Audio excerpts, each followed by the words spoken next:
Sports fans, don't miss our live trivia contest tomorrow, Wednesday, October 21st at 2 p.m. Eastern Time. We'll have a giveaway, and I'll be broadcasting live as the MC. You in?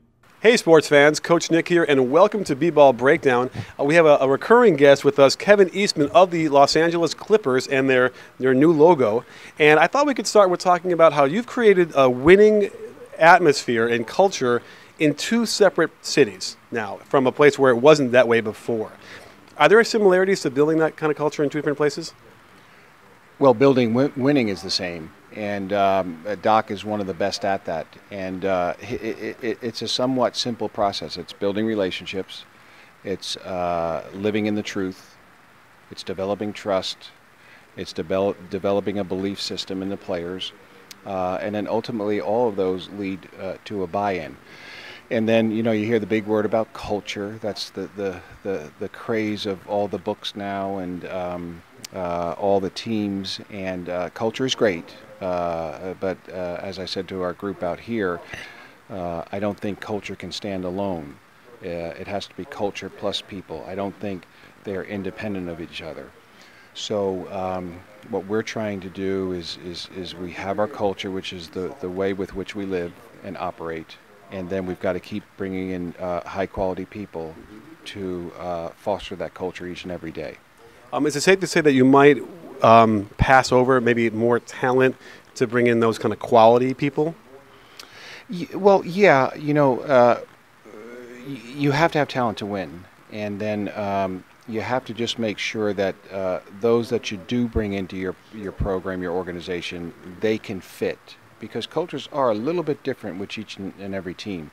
So we look for guys that can fit to ours. And we think we've found that mix this year. It doesn't mean we win it all, but we found a mix that we maybe have a chance. Because, you know, maybe some people from the outside might look at a couple of the new players coming in who might have had issues with that kind of culture in the past. So, you know, is that going to be a challenge, or do you think that the blueprint is there and that's going to solve that issue? Well, I think we're more concerned with what is a player coming into than what has he left. So we just feel so strongly that we've been able to, for the most part, and every team in the NBA has probably had a player that didn't work for whatever reason, even those that you would think are the culture kings.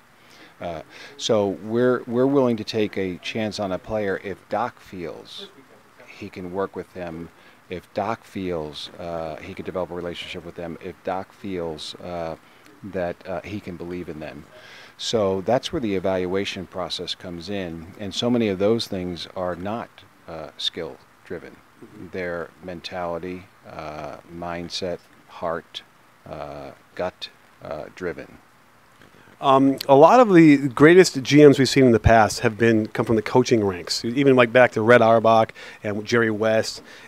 You've had that coaching experience, and now you've been sort of in the front office as well. I'm curious if you feel like that is an advantage that you have, having been on the bench. Well, you certainly have seen all the players, but the role that I took on last year was not in your traditional GM-driven role. We actually brought in a GM to do all the personnel, the talking to agents, the trades. My role in that was very similar to what it was as a coach, where Doc would want your opinion. The way Doc does it is not only do the front office give their opinion, but every coach, because eventually the player plays for the coaches. So. So my charge was in other areas, getting when the ownership changed and was getting the culture in our building correct, getting the right people in our building, and 5 or 6 other things. So that's where my daily drive was focused on. But I don't think there's any question. It doesn't guarantee, being a former player or a coach moving into the front office doesn't guarantee success. It might have an opportunity to enhance success. We're here at George Raveling's Coaching for Success Academy, and you just had a beautiful speech and really great information. Can you talk a little bit about what George Raveling means to you and his influence? Well, actually, George to me has more impacted my life than influenced. And I don't think George tries to influence people as much as he just seems to impact people's lives, because influence in my way of looking at it is, okay, I'm going to try and get you to see it the way I see it and do it the way I do it. Whereas impacting is, these are the things you need, these are the things you need to do, this is what you have to develop. And then you take that and do those things, develop those things, and all of a sudden you're successful. That George has impacted so many coaches, not only in the United States but abroad. He is one of the most caring, giving, empathy-filled people that I've ever been around, and I'm so glad and feel so fortunate that when I was walking around and walking on my path, it happened to cross George's.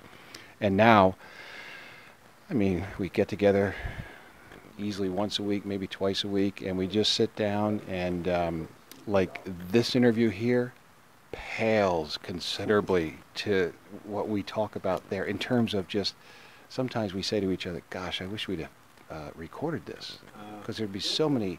He'll throw out something, I might throw out something, lessons, things to do, how to get better.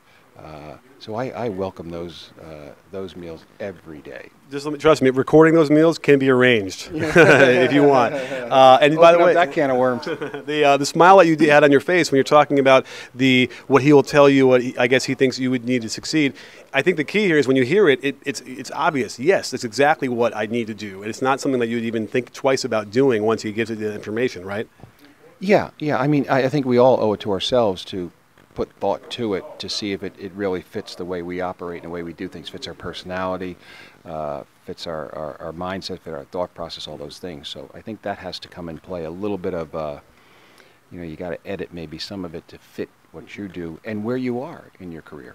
Absolutely. Well, thank you again for coming on the show again. And don't forget, sports fans, at B-Ball Breakdown, we're not a channel, we're a conversation. You in? You in, Coach? I try to.